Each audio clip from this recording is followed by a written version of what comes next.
Welcome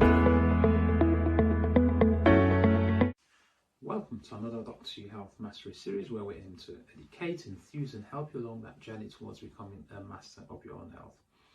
What I'd like to talk to you about today is infertility and the various causes of it and what symptoms or features that your doctor may ask you about when you present to them, so that you can truly be aware about what to look out for and when to seek advice.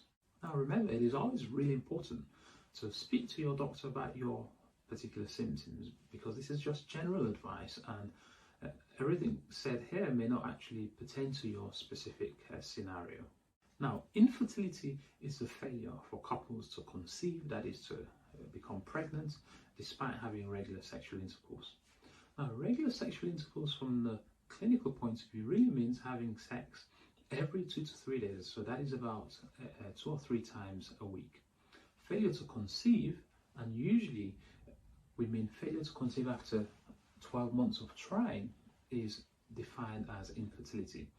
Now, depending on what other underlying medical conditions you may have or what other symptoms you may have, and I'll go into this in a second, we may decide to start the investigation a little bit earlier, or actually reassure you that everything is going to be fine and that you just need to carry on trying for a little bit longer before actually being referring to you as having infertility. It is important with any medical condition to be aware of, well, how common is it?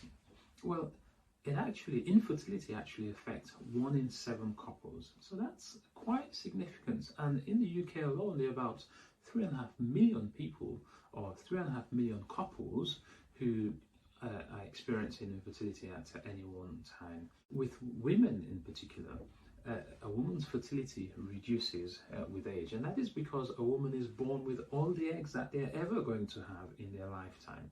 And so once the woman starts to have their period, they start to ovulate. With every ovulation, they release an egg, and so with time, the amount of egg that they have that they were born with reduces gradually. And so age is quite a significant factor in a woman's fertility. The impact of age on a man's fertility is not so clear, it's not as significant as it is for a woman. If you have experienced infertility as a couple, you've been having regular sexual intercourse every 2 to 3 days, and you've gone for at least 12 months without conceiving, it is important that you seek advice. And when you seek advice in the first instance, our aim as clinicians would be to assess you early, and if necessary, make early referral to a relevant specialist after doing relevant tests. So part of that initial assessment will involve asking both the man and the woman a lot of questions. So it is really, really important to book an appointment to attend as a couple, because infertility is a male and female problem. It isn't just a woman's problem, as most couples might think. So attend as a couple. So we'll ask you about your periods, your cycle length, whether you have bleeding in between periods, or whether you have pain or bleeding during sexual intercourse. What is your cervical smear history? Have there been any abnormalities detected then? With regards to the man, we'll also ask about any problems they've had with their testicles or their scrotum.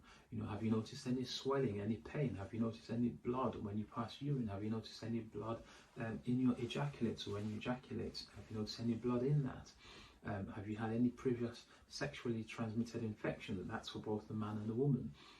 Any history of tuberculosis? We'll also inquire about whether any of you have got any underlying systemic illnesses, for example, thyroid abnormalities, especially underactive, but also overactive thyroid. Any history of diabetes, for example, or any history of autoimmune conditions, and in particular, have you had any immune suppressant treatments? Now, doesn't necessarily mean that they may have impacted on your fertility, but they can do, and that's why we ask these questions again, so that we can tailor the advice that we give you, so that we can do the relevant test that's specific and useful for your particular scenario. Now let's talk about the causes. There are various causes of infertility, and I won't be able to go into all of them in this video. But suffice to say that there are male causes, so these are factors that affect predominantly the man, and there are female causes, so these are factors or conditions that affect predominantly the woman. So let's talk about some of the male causes. Okay, so there may be genetic underlying problem. That means a man is not able to produce sperm, or they're able to produce sperm, but that sperm is not able to be carried out through the penis. So there may be genetic problems.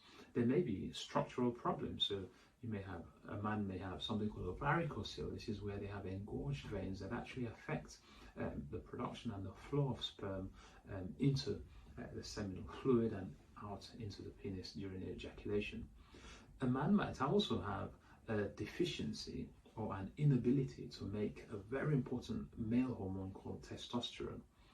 Testosterone is made by the testes, in the testicles, and there may be a primary problem with the production of testosterone in the actual testes. Or it may be that there's a problem with an important gland in the brain called the pituitary gland, which produces another hormone called gonadotrophin releasing hormone that stimulates your testes to produce testosterone. So that we refer to that as secondary cause for the failure to produce testosterone. So the first one is referred to as primary hypogonadism, and the latter one with a problem in the pituitary is referred to as secondary hypogonadism.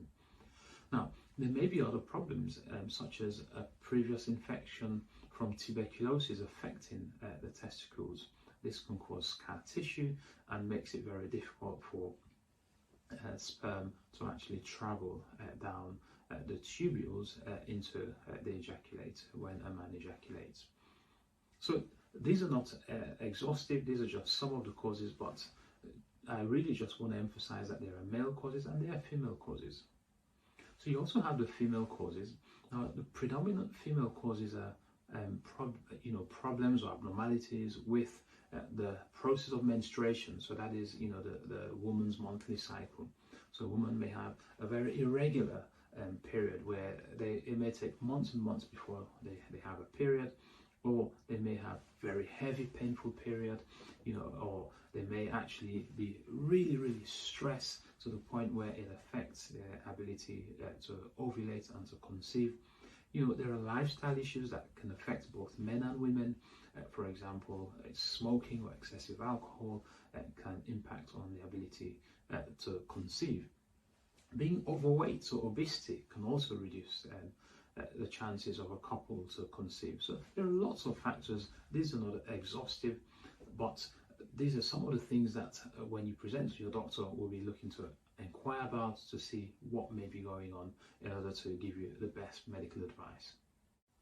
So I really hope that this video has given you a great awareness about infertility, its various causes, that it's a male and female condition, and that you now have an increased awareness of male causes, or at least some of them, and some of the female causes, and the importance of attending to your physician, your general practitioner as a couple, and that you also are now aware of some of the other conditions that may contribute towards infertility.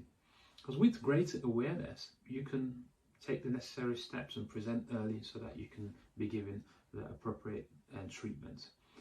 In another video, we'll be discussing the actual investigation and treatment and management of infertility, so do watch out for that.